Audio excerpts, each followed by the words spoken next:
let's begin with the first game, I guess. All right, here we go. First 3-minute game of the day. We have a nice little Catalan, or we were gonna have a Catalan, but we turned to this. And then takes, and not taking the spawn apparently, but instead just doing that. Now it is plus point 0.8. The reason why it's plus point 0.8 is you don't care too much about your C-pawn. You use that as you lure your opponent to take your C-pawn, and then you will replace your bishop on G2, and then you will play with the compensation in exchange for a very powerful bishop. But he doesn't take the pawn, and I just take back like this. He takes, and on knight f3, castles, queen c2, looking at that nice little diagonal.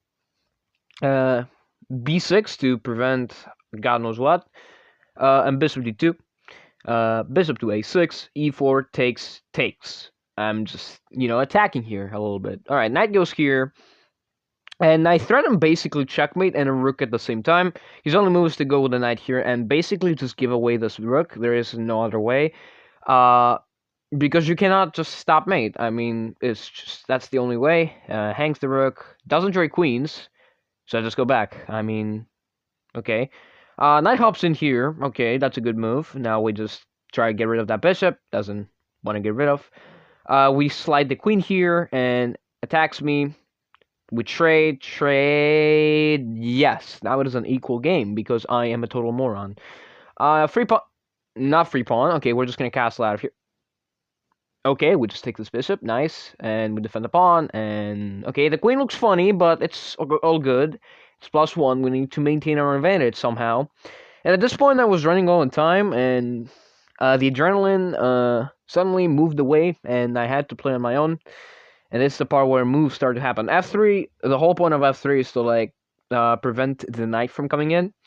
It doesn't come in and just attacks my queen. Now it's +2. Now it's still +2. Rook goes here. We attack the knight. It goes here and here.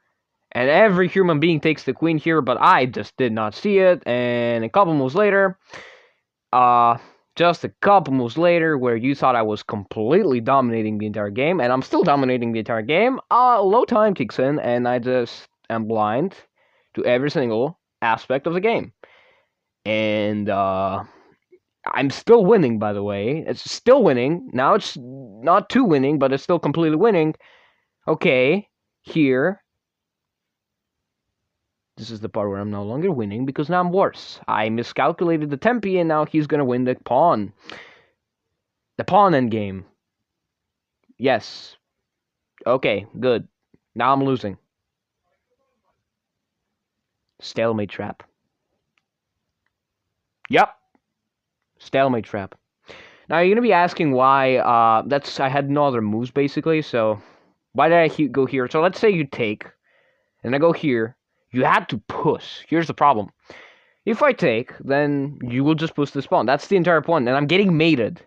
I'm getting mated, but he did not see that because he had 0 time left. Then the game ends peacefully with a nice little stalemate. Let's go to the next game that I'm gonna showcase. Okay. So this game is against the 300. Yeah, I'm not joking. This is against the 300. We have the Horwitz defense, which, I mean, can transpose to the Queen's Gambit decline here. Instead of that, Knight c6. Okay, not bad. G3. I thought I was playing. I pre-moved that. I shouldn't, but whatever. I should have gone like here, for example. That's a really good move against the Horwitz defense. I know the engine doesn't like it, but the engine just sucks. The engine just is bad. But G3. Knight f6. As you can see, my opponent is playing an intelligent game of chess. Bishop G2. A6 for some reason. E4. B5. Okay, that's the point of A6, but what about D5 here?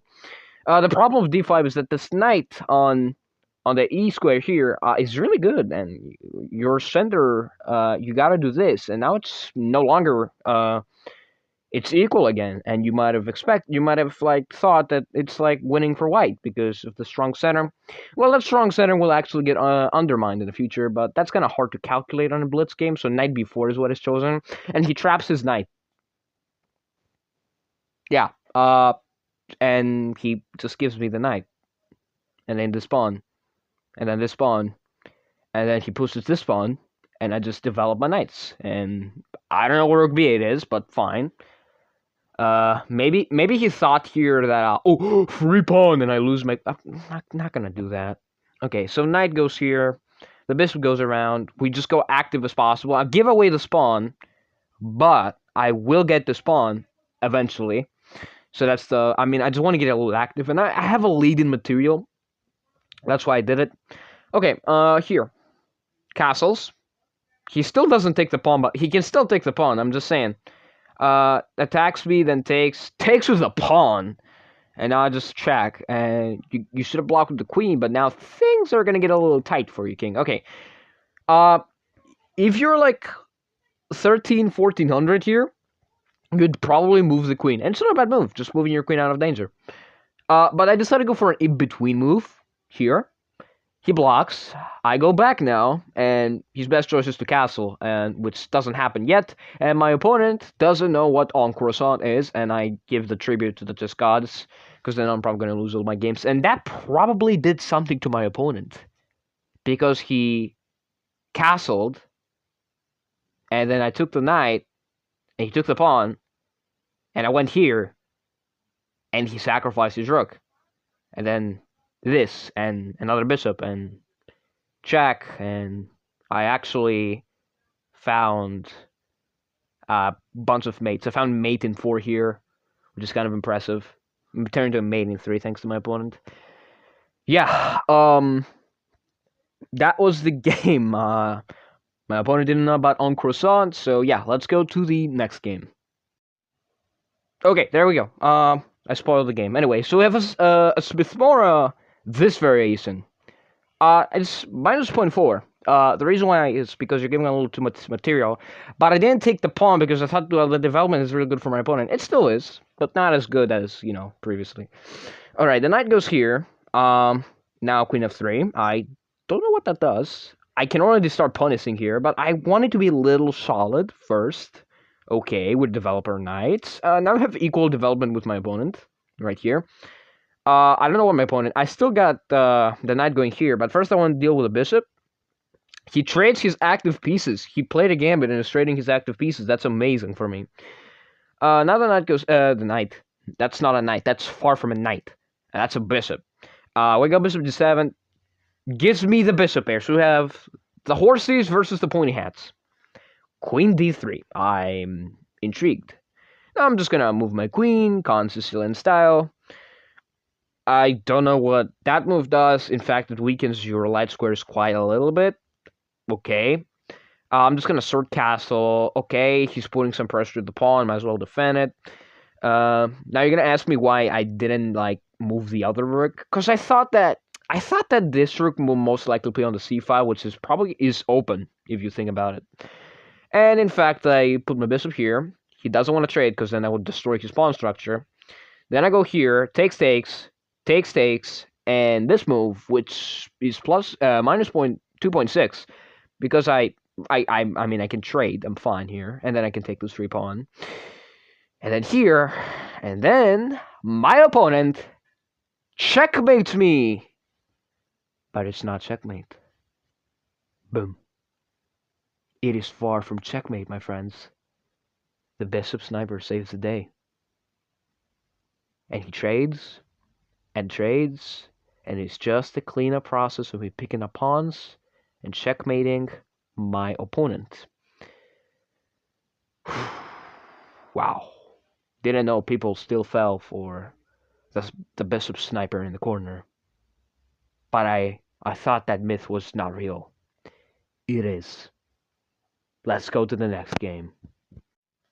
Alright, I got a short and funny one for you. We have pretty much that's not really in English, I'm going to be honest. Now, this transposes to the Queen's Pawn opening, the English rat defense. I don't know what that is. Do not ask me what that is. I will look at it, but probably won't play it. C6, now it's the Anglo-Slav. Again, I'm not playing in English. I'm definitely not playing in English. Now it's a perk defense. So, black has set up in a bad way. F5. I don't know what that is. F3. I mean, F3 is very natural. It says it's bad, but it's very natural, especially after this move sequence. Sneaky move to try and liberate the queen. It's just not good. It's +1. He let me get away with garbage, so I guess I can just show him what garbage can really do. Bishop e7. Knight goes here. Bishop goes here. Queen goes here to attack the pawn. He does that. It's +1.9. It didn't feel like +1.9 to me. It felt a little bit more equal because of the pawns coming down.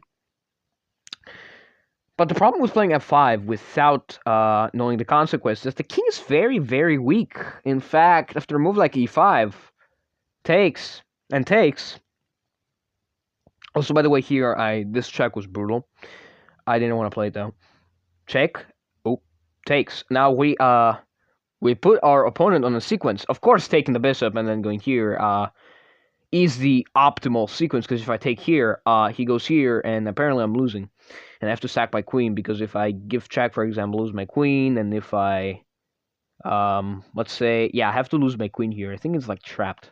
Because if I go here, that's mate. Wow. Imagine if I lost like that to 700. That would be crazy. But he thought for 1 entire minute, and he retreated, and he got mated in 1. Again, I didn't thought I was going to get made. I didn't think of the sequence through well, but the chess gods saved me because I played en passant. Can you imagine if I didn't play that move? Yeah, the chess gods would have doomed me. Let's go to the next game. Please pause the record. Thank you. Come on.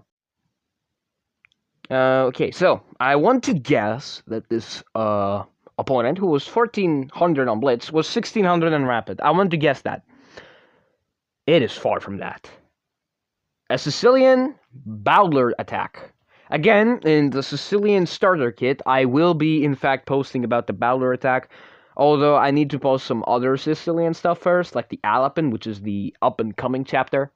It's going to take a while because school starts in 2 weeks and exam period, and I will probably be a lot more inactive than I am currently. What do you do against the Bowdler attack? You're going to get some easy, tiny little masterclass, because everybody that plays the Bowdler attack don't know what the fuck they're doing. That's all I'm going to say. So you play e6, consistent style, and then d5, and then takes, and then here. And here, if they play bullshit, you just play this. And I'm not going to go full in-depth so you know what to do in a video, so you can watch something to skip your day or something. Castles, d3, b5 is a good move here. You're trying to keep your pawn structure, especially with a take like this. I mean, you just got what you wanted, so here. Bishop g5 is not a good move at all. It doesn't do anything. In fact, I'm just going to go backwards with my bishop, and I'm fine. That knight move, I don't know what it does, so I'm going to attack the bishop, takes, and here. It is minus 0.2 because of that move. Now, you're going to be asking why you can't take this pawn because it's defended by the queen, so you add some pressure. So he doesn't defend the pawn at all, so we're just going to not take instantly, because we want to attack the knight, create some danger levels. Now the knight goes back, and we push, and with that, we actually both neutralize our opponent's development, and also threatening to win the pawn, which cannot be defended at all, by the way. So instead he attacks my queen, we go here, takes, and he goes here, and I go here. Very good. Now he goes here, and after this move, here's when the funny things began to happen. He takes the... Okay, we thought he was going to sack for like a bishop and a pawn, but no, he just hangs the rook completely. Okay, good. Now he hangs a knight. Whoa. So now it is bishop and knight versus bishop and rook. Yeah, that's not good. And the fact that I have a really strong pass pawn in the middle is not going to be good either. And these two pass pawns on the queen side cancel out for white because my rook is there and my pieces will do the dirty work. Okay. Oh, I forgot to tell you this is where the game ended. He stalked his clock out to 0. Let's go to the next game. Alright, let's go to another game. God, my tooth hurts. I don't know why. It's not hurting, I'm joking. It's not my tooth. I forgot the word for it. My hand hurts. That is definitely not a tooth. Anyway. We have d4, knight f6. Knight c3. I see that a lot. It's not the greatest approach against the knight f6 stuff. It's not the greatest approach. Stop playing it. But What I do against them is g6, but this time I kind of messed up a little bit, and we go to the perk defense, which I don't know if I'm going to study ever, to be completely exact with you, because it's bad. It's a Horse King's Indian. Now we take Buddy, what is that? You're 1600 in Blitz, so that means your Rapid is even better. I feel like my dude is throwing. I have a general feel that my dude is just... Okay, so first of all, this just wins on the spot, because you attack the bishop, and you defend the thing, and also another knight is hanging, if you didn't, see that. I went with e6 instead, which looked a lot more natural to me. He still skips the pawn. He still skips the pawn. So I guess I'm just going to take the knight and then defend the pawn like this, and then I'm going to defend like this and have the strong big boy center. I don't care that he can sack me. I mean, now it's good, sure. Now it's no longer good. Now he's going here. He probably wants to win the bishop, guys. He probably want to...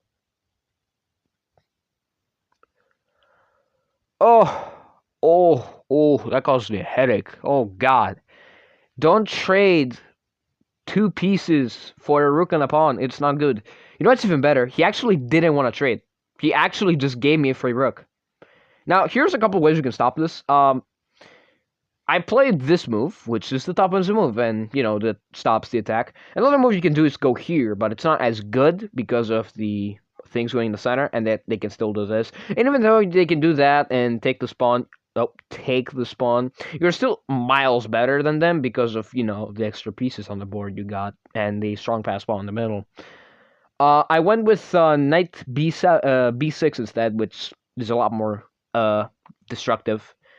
And in fact, he takes with the bishop and basically says 2 pieces for a rook and a pawn.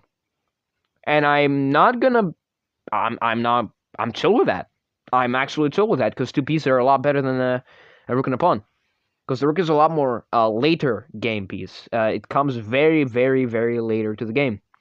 In the end game especially. Alright, so the queen just maneuvers here. I was thinking about this, but then I was like, man, yeah, I forgot that this is defended. So I go here instead, and I take the queen, and I take like this, and I have a protected pass pawn. That's not good. that is far from good. Now, he doesn't play f4, which I would have probably played in my games, but he plays that. Okay, solid.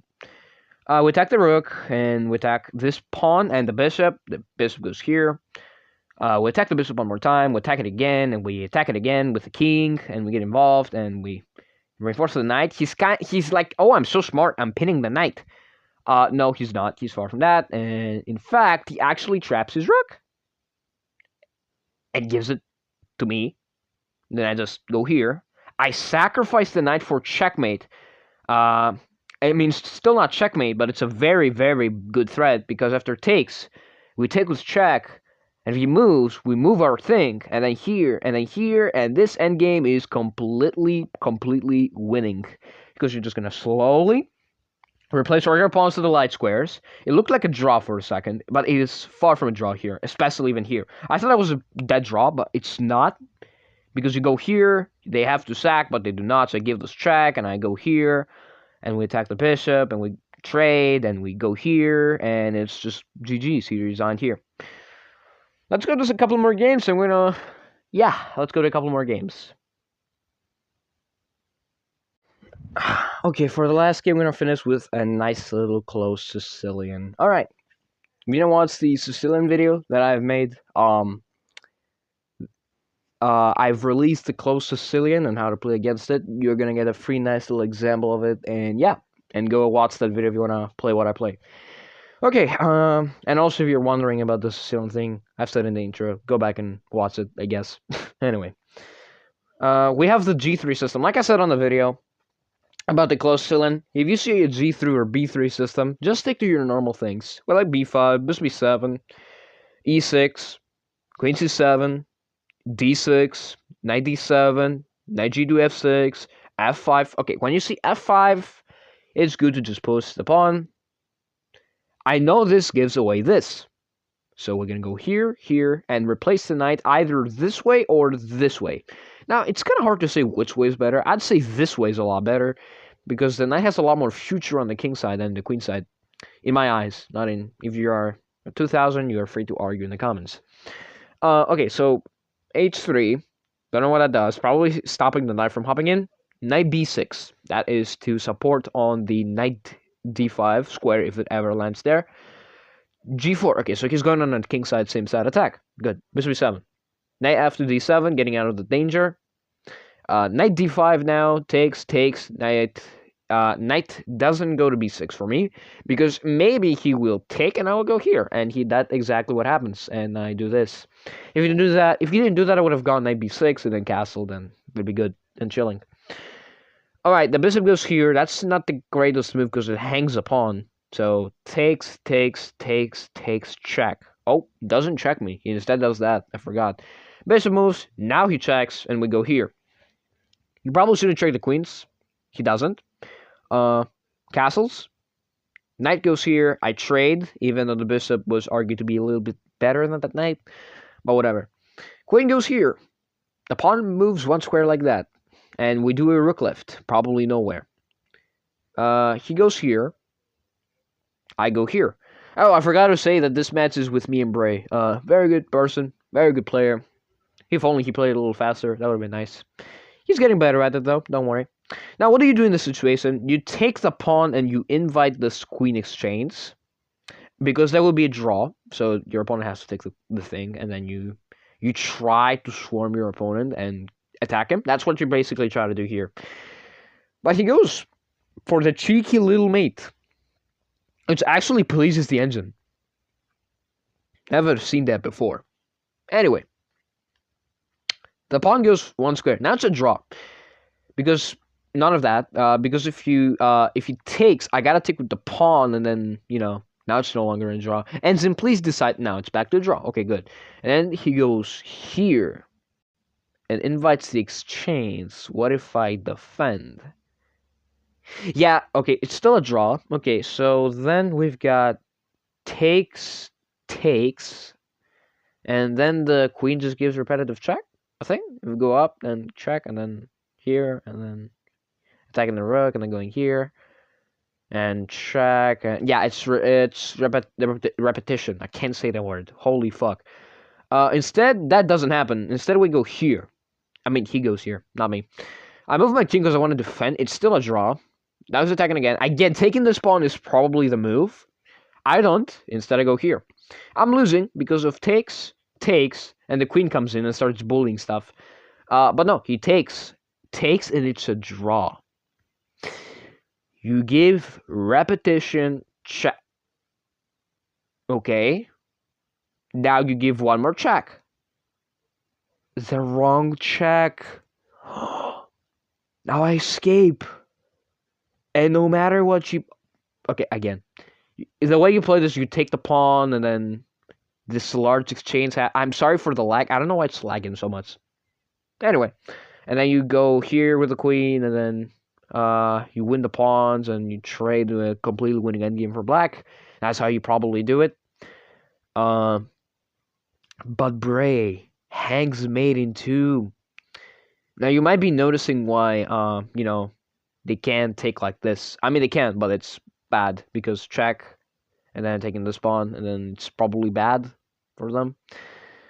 Doesn't happen though, and instead he hangs mate in 2 and forgets that I have a rook on the f6 square and resigns because the next move is gonna be made. That was the last game. Let me know your thoughts. We got third, and you got another free close Sicilian example. Anyway, I will see you guys next time, which don't know if that will happen. There is gonna be a late Blitz Arena, but I'm probably gonna be asleep, and I probably won't be playing on that. So yeah, I'm gonna see you guys tomorrow. Bye-bye.